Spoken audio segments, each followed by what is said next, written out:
السلام عليكم. عارفين هما الحكومة ماشيين معانا ازاي؟ زي راجل غني معاه ملايين وانت بتشتغل عنده، فانت جيت فجأة تعبت او احتجت فلوس فقلت له انا محتاج 200 جنيه ضروري يعني. فالراجل قال لك 200 جنيه؟ لا والله معلش، الله يسهلك الاحوال، عيش على قدك يا حاج. فاللي جنبه قال له يا عم تديله 200 جنيه يمكن محتاجهم. قال له 200 جنيه ده بيشتغلني؟ هو في حد بيحتاج 200 جنيه؟ لان هو مش حاسس ان ال 200 جنيه بالنسبة لك فلوس.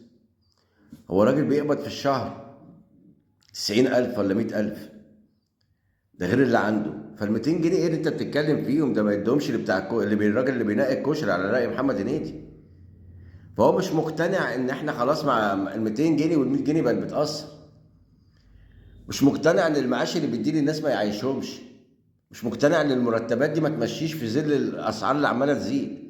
مش مقتنع بكده، هو مش شايف كده لان هو عايش. هو معاه فلوس، وطول ما هم معاهم فلوس عمرهم ما هيشعروا بيها، ولا هيحسوا ان اللي هم بيعملوه ده ممكن يدمر عيله او يخرب بيت عيله او يدمر مجتمع كامل. يتوب علينا ربنا.